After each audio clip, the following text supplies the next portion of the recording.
Olá, meu nome é Bruno Santana, eu sou graduado em Educação Física pela Escola Superior de Educação Física da Universidade de Pernambuco, sou mestre em Educação Física pela Universidade Federal de Santa Catarina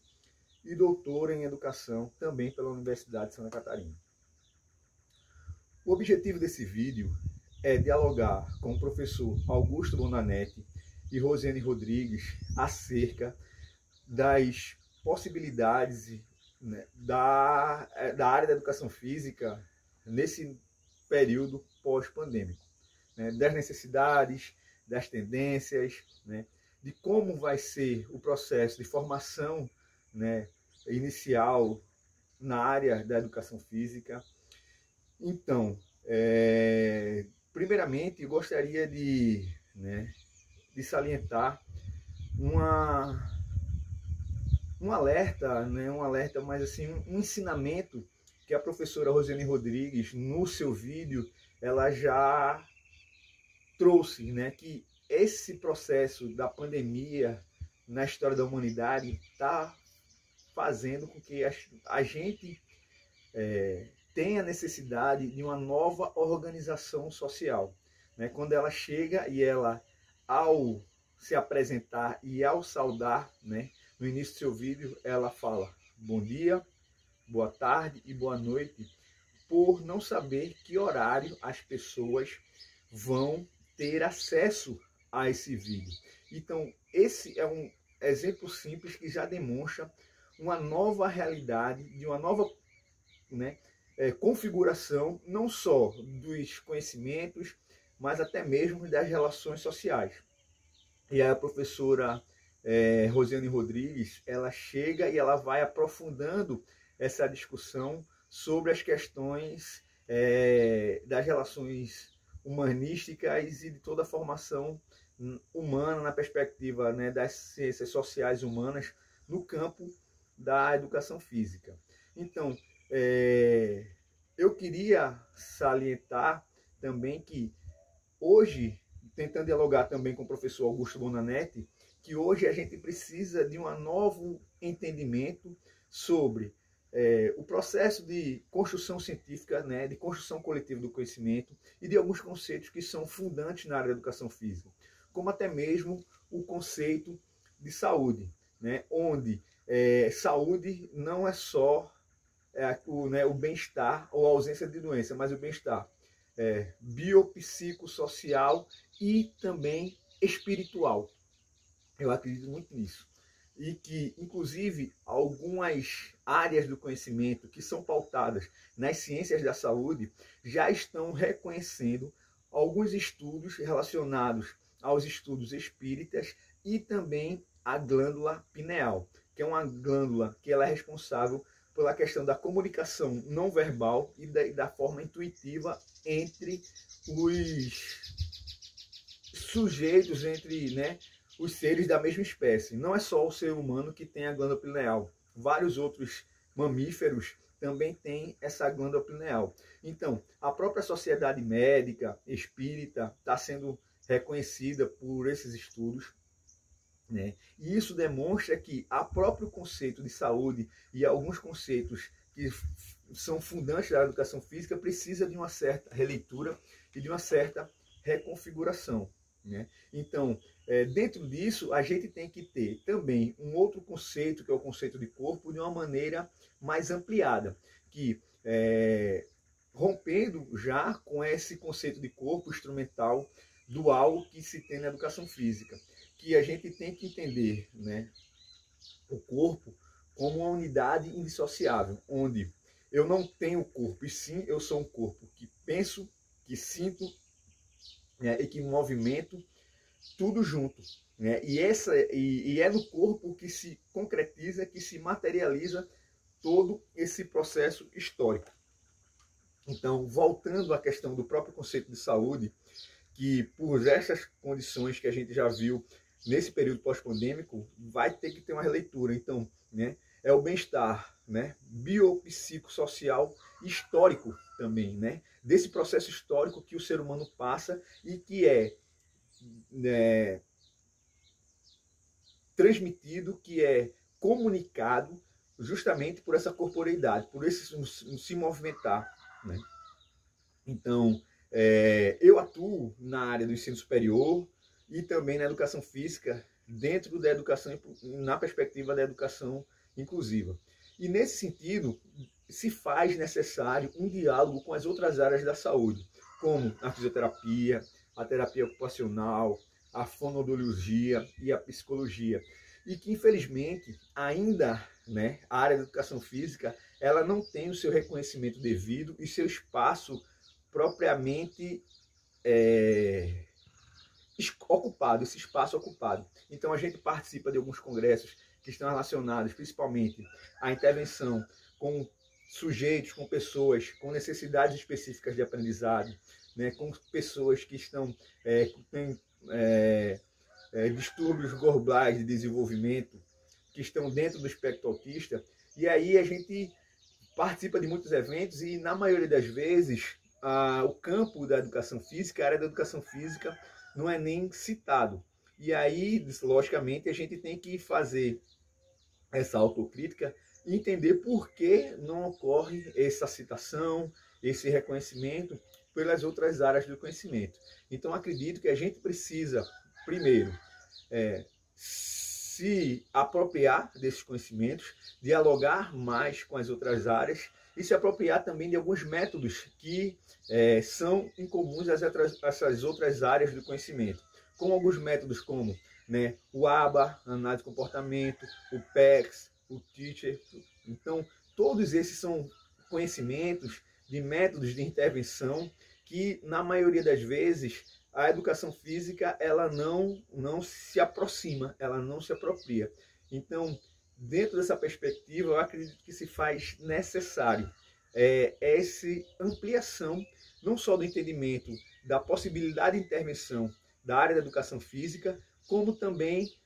essa tentativa de se apropriar desses outros métodos e de dialogar com essas outras áreas da educação física para mostrar que a gente tem espaço, que a gente é essencial, né? Que a gente também é da área da saúde e também é essencial para a área da saúde, tá certo? A gente atua também na perspectiva, né, dentro da perspectiva ainda da educação inclusiva, com a terapia, né, com animais, com a ecoterapia. A ecoterapia é uma terapia onde o cavalo ele é o agente principal, né, o agente terapêutico principal, onde a gente, dentro do set terapêutico,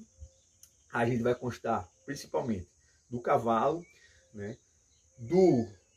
ecoterapeuta, são dois, uma dupla, geralmente se atua em dupla, né, um de referência e outro de apoio, e o auxiliar guia, que de certa forma ele vai ajudar na condução do cavalo, quando a gente vai atender aqueles praticantes que não têm autonomia no cavalo. Quando é um sujeito que já tem uma certa autonomia no cavalo, que consegue ficar sozinho em cima do cavalo e conduzir de certa forma o cavalo, fica o agente, né, o condutor guia, o auxiliar guia, ele fica dando um apoio, mas não necessariamente na condução do cavalo. Então, esse também, apesar de ser dos estudos sobre a questão da contribuição das terapias com animais, principalmente com as terapias relacionadas com o cavalo, né, com a ecoterapia, serem bastante antigas, essa ecoterapia, essa proposta, esse modelo, né, terapêutico, ele foi proposto e foi criado pela Associação Nacional de Ecoterapia, que se encontra, né, sediada na Granja do Torto, em Brasília, e ela é responsável, vamos dizer, por essa formação desses ecoterapeutas aqui no Brasil. Então, a ecoterapia trabalha também na perspectiva da se aproximar dos princípios da interdisciplinaridade e, atuando dessa forma, necessariamente ela exige que se tenha esse contato com as outras áreas, com as outras áreas da saúde, como eu já falei para vocês. Então, e também, dentro da ecoterapia, a educação física ela é bastante, assim, a maioria das pessoas que tem formação em educação física nem sequer conhecem esse método terapêutico. E esse método terapêutico ele é muito eficiente. A gente consegue observar evoluções significativas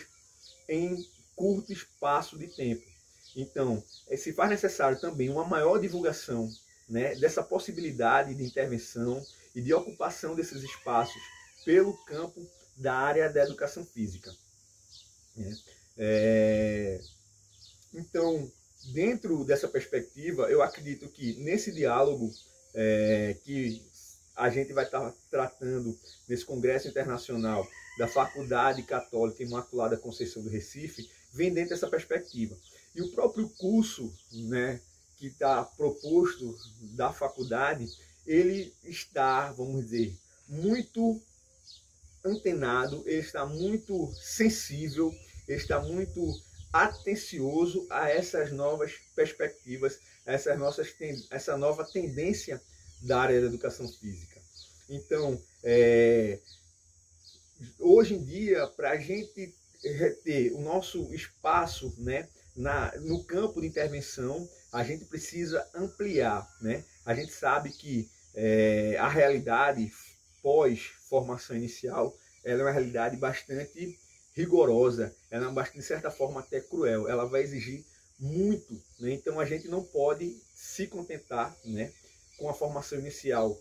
pautada só na grade curricular de qualquer curso que seja, de qualquer área de formação que seja, mas também entender como funciona. Por isso que é importante também o diálogo, não só das fundamentações relacionadas às ciências pautadas na perspectiva, né, das ciências da saúde, né, mas também entender a área de uma forma mais ampla e também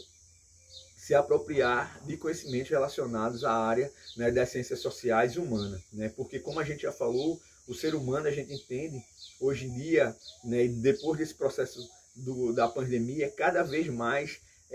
o reconhecimento e o entendimento desse ser humano, né, de uma maneira mais ampla possível, onde ele pensa, ele sente, ele, né, se movimenta, tudo junto, sem determinadas hierarquizações. A gente sabe que essas hierarquizações acontecem muito mais por uma forma didática do que de uma forma efetiva, né? A gente não consegue separar a nossa porção racional, emocional, da nossa, né, porção corporal, da nossa porção espiritual. A gente é um ser humano na sua inteireza, e nessa inteireza a gente, né,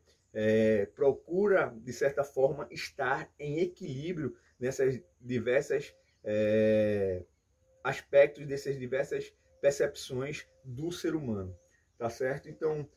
a gente está disposto, né? Acredito que no próprio veículo que vai ser colocado, né, disponível para vocês, vocês vão ter o contato da própria faculdade, como a gente se coloca à disposição também para maiores esclarecimentos, para maiores debates. Esse é um vídeo apenas, né, de apresentação, e aí a gente convida vocês a conhecerem a proposta da educação física da Faculdade Católica Imaculada Conceição do Recife e dialogar sobre essas tendências, sobre essas possibilidades, né, nesse nova forma pós-pandemia que a área da educação física vai estar, né, enfrentando, vai estar desbravando, tá certo? Então fica aqui meu abraço fraterno, minhas saudações carinhosas, e aí nos colocamos à disposição, tanto da faculdade, quanto do professor Augusto Bonanetti e da professora Rosiane Rodrigues, para aprofundar esse diálogo e também a todos aqueles que tiverem acesso a esse vídeo, né, ilustrativo, apresentativo, e na esperança de a gente ter outros momentos para aprofundar e discutir mais sobre essa temática. Saudações carinhosas,